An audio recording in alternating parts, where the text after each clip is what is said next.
Hey guys, it's Amelia and welcome to the first college video of my junior year. Oh my gosh, I'm so excited. College content is hands down my favorite kind of content to create. Now with junior year starting, I'm getting back to business. I'm getting so excited. And yeah, there's so much that is about to come out, so you should definitely subscribe and stick around. But right now, I'm not back at school yet. I'm still at home. It is 1 a.m, so if I'm a little bit delusional, there's my explanation as to why. That also explains why I'm not in my room right now. I'm in the spare bedroom in the basement because my entire family is sleeping and I don't want to wake them up. I have been wanting to make a video like this for a really long time, with putting out a lot of content about my college experience. Sometimes I'll get girls DMing me or commenting and asking for advice, and not just about normal college stuff like, you know, classes, what to bring, things that are a little more personal like friendships, relationships, yourself, your identity, like all of that kind of stuff. Now that I'm halfway through college, I feel like I have some things that I've learned, some things that I've gone through or watched my friends go through, and I just feel like I have some things to contribute to that conversation. So this isn't exactly an advice video because I've done that before. I love that video, so if you're looking for something like that, you should definitely watch that as well. I'll link it up here. But that video, I scripted out. I knew exactly what I was gonna say. This video, on the other hand, is gonna be a little bit more conversational. There are some topics that I definitely want to talk about, and maybe you can get some advice from this. Like, you know, maybe I have some wisdom. You tell me. You know, this is the kind of thing that I don't have little sisters, but if I did, this is something that I would tell them before they go to college. Okay, the first thing I want to talk about is friendships. Because when you leave for college, all of your friendships start to change, and it can be really scary. I don't know if you guys feel the same way, but I went into my freshman year with really high expectations for my college friends. Because my mom, like, to this day, still talks about her college roommates and her college friends, all of these people from college that she still loves, she still keeps in touch with. So naturally, you go in with really high expectations, like, okay, this is where I'm meeting my future bridesmaids or like my lifelong friends. Kind of intimidating because here you are going into this new environment and you don't know anybody. And it's so crazy to look back on how just kind of nervous I was at the beginning of freshman year. I have met some of my favorite people in the entire world in college, but those kinds of friendships don't happen just because you're in college. Like, you don't just show up on campus and all of a sudden the first people you meet are your best friends for life forever. You know, like, wouldn't that be great? Making friends in college can feel like a full-time job. You really have to put yourself in some uncomfortable situations. When you first get to college, there are a lot of freshman-only events that just seem so awkward and so like cringy and weird, but just like show up, just go to them. And same thing goes for on-campus organizations. Like, for example, my freshman year, I auditioned for a club dance team, which that in itself kind of intimidating. Like, yes, I danced my whole life, but putting yourself out there like that can be a little scary, right? And if I leaned into being intimidated or, you know, doubting myself and all of that kind of stuff, I never would have met my best friend. Similar situation my sophomore year when I decided to go through sorority recruitment. I could have said, you know, most people rush as a freshman. I lost my chance, like, forget about it. But I took a chance and I'm so thankful that I did. And like, sorority recruitment was unlike anything I'd ever done before. Talk about intimidating, talk about exhausting, talk about putting myself in an unfamiliar situation. But again, that is where you get the most rewarding friendships. Something that I've learned about friendships in college is that you don't need to be everything friends with everyone. Like, some people are your late night deep talk friends, and some of them are your going out friends, and some of them your studying friends. Like, obviously there's some overlap with some people, but don't put so much pressure on everyone being 100%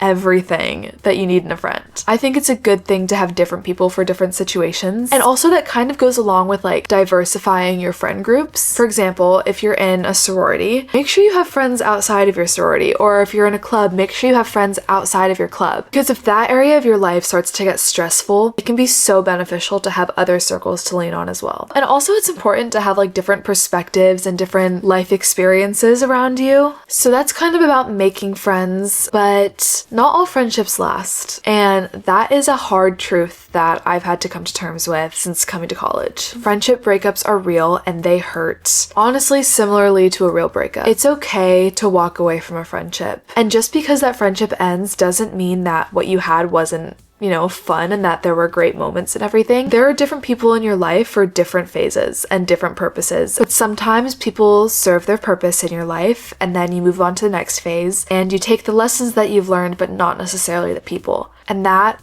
sucks, but it's okay. Not every friendship ending has to be crazy dramatic. You can go from friends to friendly. Okay, if there's one thing that I want you to get out of this video, it is that your female friendships are the most valuable thing that you will have during college and honestly in your life. Whenever I'm talking about the importance of female friendships, I always think about that quote from Everything I Know About Love by Dolly Alderton. I think she says something along the lines of, everything that I know about love, I've learned in my long-term friendships with women. And that's a lesson that I feel like I'm constantly learning over and over and over, is just how crucial those friendships are. Guys come and go, but your girlfriends are there with you all the time. The ones that you laugh with, you celebrate with, that you cry with. Oh my gosh, the amount of crying that my friends and I have done together. Don't neglect your female friendships when a guy comes along. And I know that it can be tempting and sometimes you don't even realize that you're doing it because you're meeting this new guy and things are so exciting and you're going out and all of that kind of stuff. Don't sacrifice your friendships for a guy who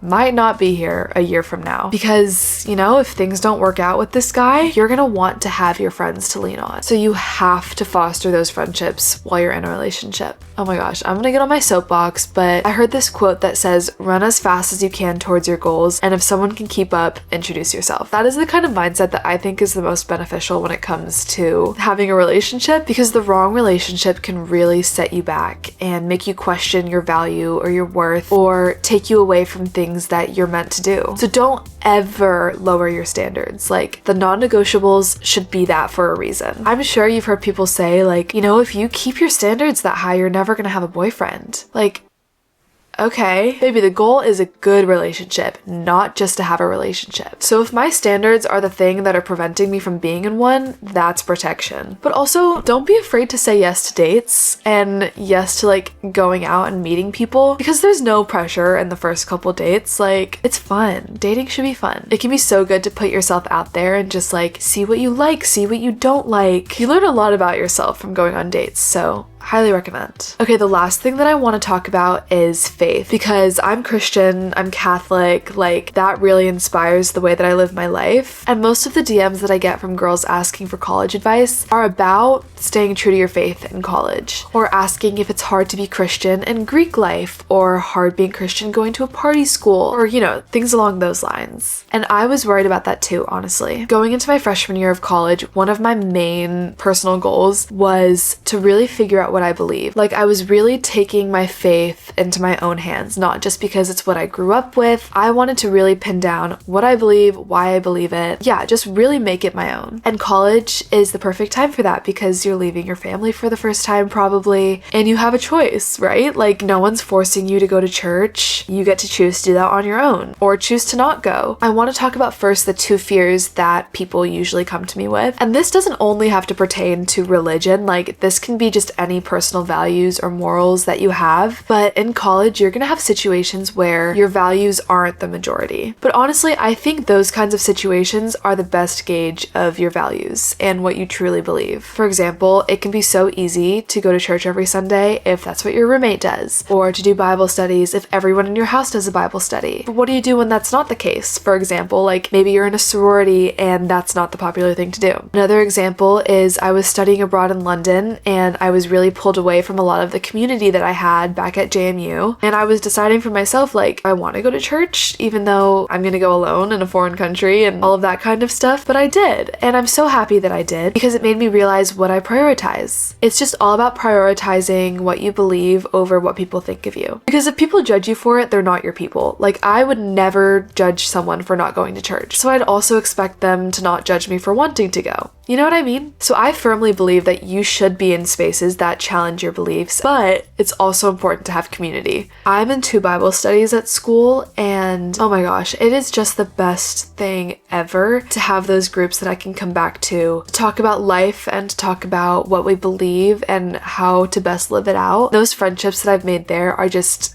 on a completely different level. But the last thing I want to talk about is just like yourself. it can be kind of terrifying because everything that once defined you in high school all of a sudden doesn't mean anything. Sports teams, titles, GPA, just all of those random things that spoke to who you believe you are, all of a sudden don't hold that weight anymore. And it's kind of like, who even am I? So in the absence of that, it can be so tempting to try and find some other thing to cling to and to tie your identity to. Maybe it's your sorority. You join the sorority and you're so excited about it, and suddenly you tie your entire identity to that. I'll say for me, my freshman year, my identity has always been a dancer. Ever since I was 2 years old, I've always danced, I've been on dance teams. So naturally, like I said earlier, I auditioned for that club dance team. I made it, and you have to re-audition every semester. So I re-auditioned for the second semester of my freshman year, and I didn't make the team. I was at a loss because all of a sudden I wasn't actively dancing, and I was like, can I even call myself a dancer? Who am I? It sounds dramatic, but